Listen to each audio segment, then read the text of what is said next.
What's up guys, LiftingNerd here. Today we're going to talk about Path of Exile's endgame map system. And this system is very cool but also fairly complex, and for that reason I am making this video to try to help you guys understand it better. I've divided the video into 4 sections. Firstly, I'm going to give you a basic understanding and knowledge about maps and how they work. Next we're going to talk about when you should start doing maps and what you need to consider before doing so. Thirdly, I will give you some guidelines on how to craft and when to use currency items on these maps to get the most out of them. Lastly, I will give you an example of which mods you should try to roll on your maps to make them as safe and efficient as possible. One thing I won't be talking about though is the use of Sana, the master cartographer, for crafting and buying maps. That is something I will be talking about in another future video. But as I said, let's start with the basics. The endgame system in Path of Exile revolves around the usage of maps. At the moment, the highest level non-map content in Path of Exile is the Upper Scepter of God, which is zone level 68. To access higher level content, a player must make use of the map system. The level range of maps goes from level 66 to 80, although it should be said here that ordinary maps does not exceed level 78. As the map level increases, the monster difficulty will too. That of course means that a level 78 map is significantly harder than a level 70 map. There are 2 primary reasons for you to farm this high level content. The first one is that higher level monsters award more experience, and that these higher level monsters will drop higher item level items, which can basically roll better stats or affixes on them. Additionally, there are certain unique items that can only drop in maps, such as the Voltaxic Rift for instance. So what are these maps? Well, to put it simply, maps are items that just as any other item can drop from monsters when you kill them.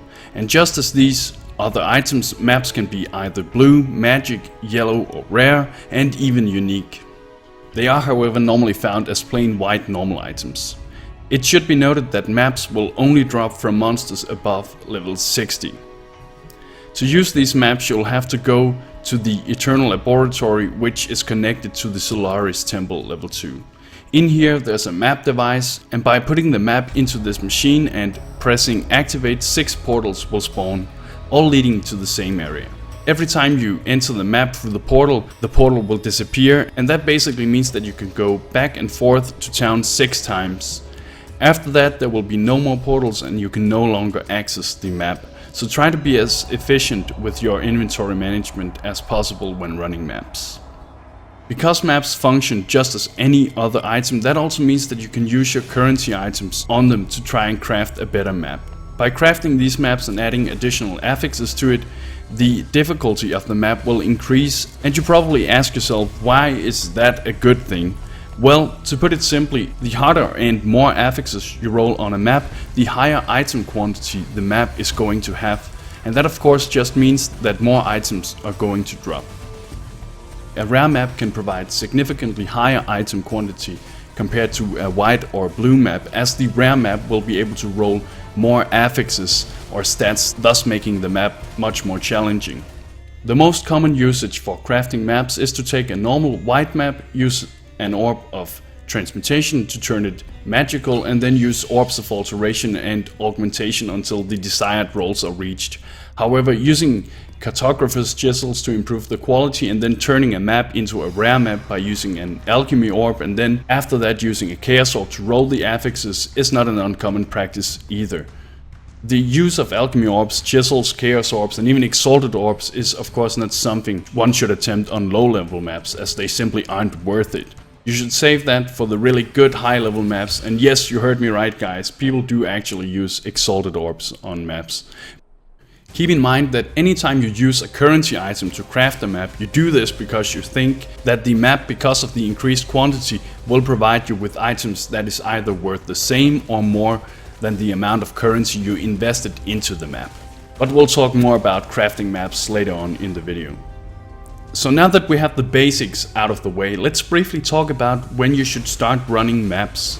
Based on my experience, I have personally found that as soon as you can run the Lunaris Temple level 3 efficiently without dying, then you can easily start doing level 66 maps. In lots of cases, the level 66 maps are actually easier than the Lunaris Temple level 3. It is generally considered a good idea to build up a small map pool before you start running maps as your sole form of content farming. The easiest way to build up a map pool is by killing Piety. Piety has a 50% chance to drop maps every time you kill her. And when you have about 15 to 20 maps in your stash, your map pool should be sufficient, and if you want, you can start doing maps from here on.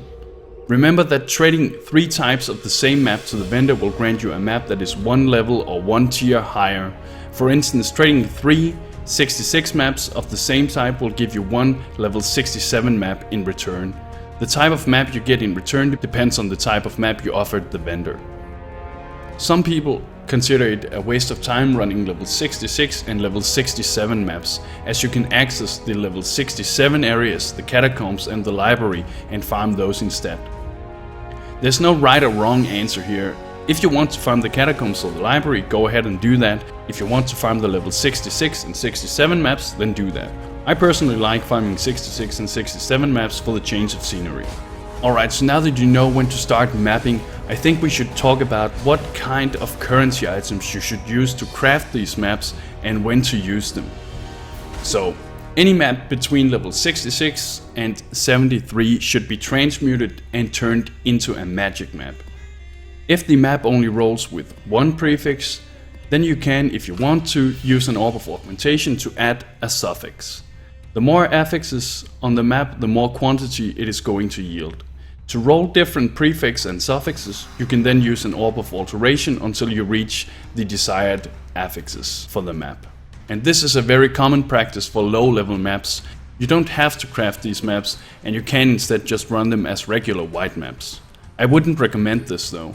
One of the most important aspects of crafting a bit of extra quantity on a map is that the map will have a higher chance of dropping additional maps inside the map. This is important as map drops will be your only way of sustaining your map pool unless you want to buy or trade maps with other players. When you reach level 74 maps, monsters now have the chance of dropping item level 76 items. This basically means that these items has the chance of rolling most of the top tier affix rolls. Because of this, you now have the chance of stumbling upon some really sick items. Even picking up white items at this item level and then alching them can be a very profitable thing to do. For that reason, we of course want as high item quantity as possible without making the map too difficult.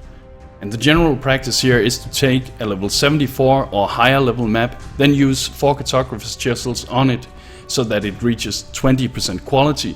After that, you spend an alchemy orb and turn it into a rare map.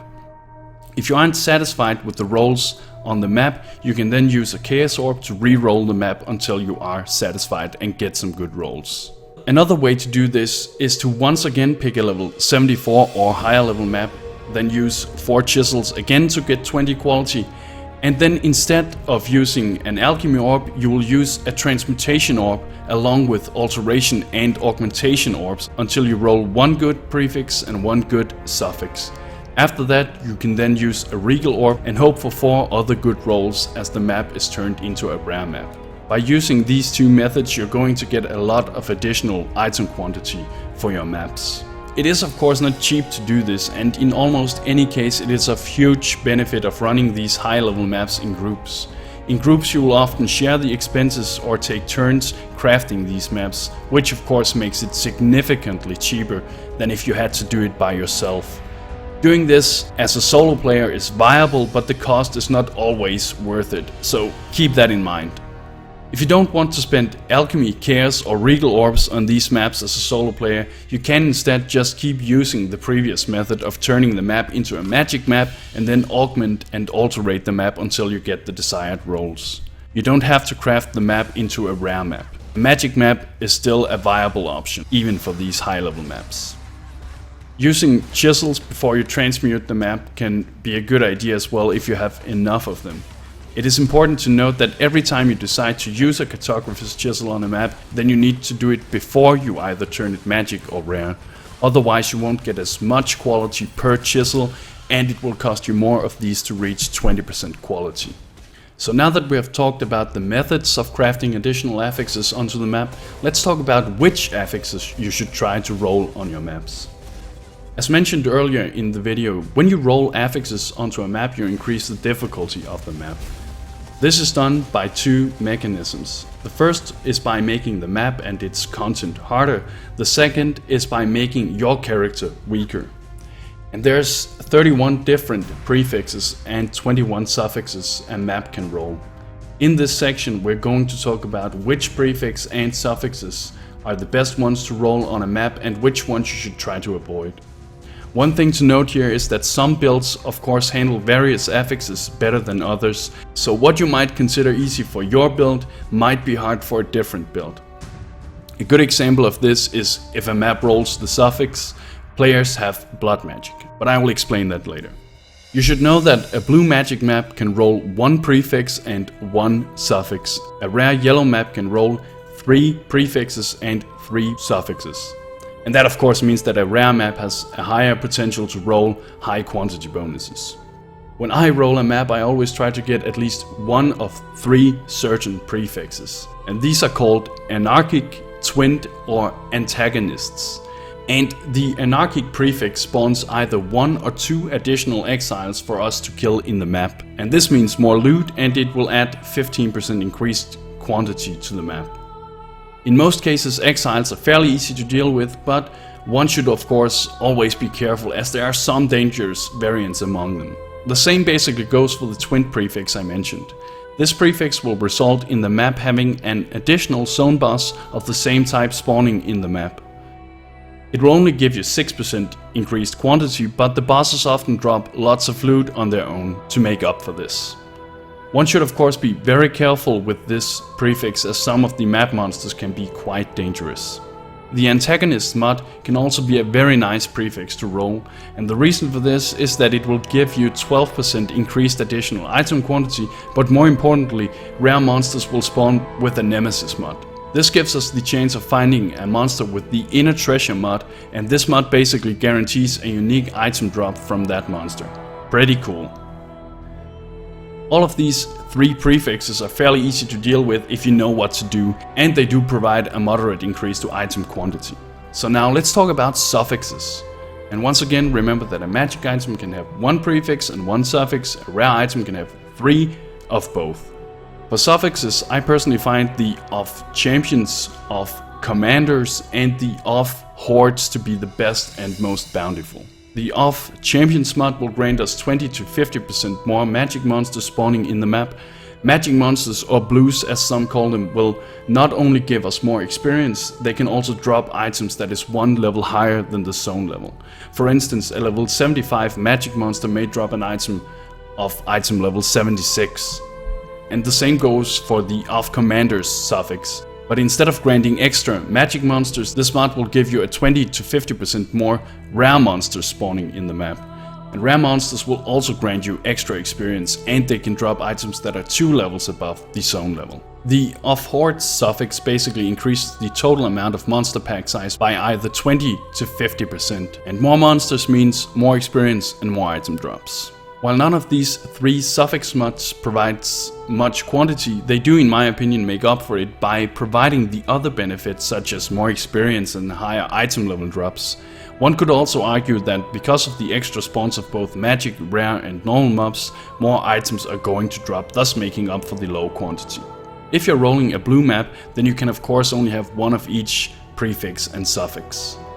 If you are unlucky and not able to roll any of these 3 prefix or suffix mods, then mods such as slithering, which is a prefix, can be a good choice as well. It basically leaves the map inhabited by tons of sea witches and their spawn. These monsters are very easy and there are so many of them. Another good option are the suffixes of flames, of ice and of smothering. The of flames and of ice mods basically leaves either burning or frozen ground patches on the map. If you have good resistances and don't care about being slowed down a little, then they are very easy to deal with, and they both provide 11% increased item quantity. The of smothering suffix makes your character regen mana, life and energy shield 50% slower.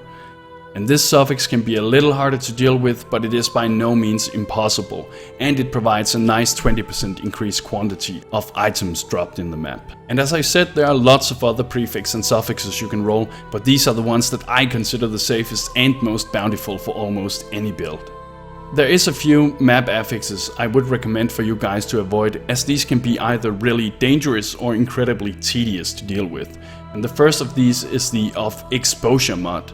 And this mod reduces your maximum resistances anywhere from 15 to 25%.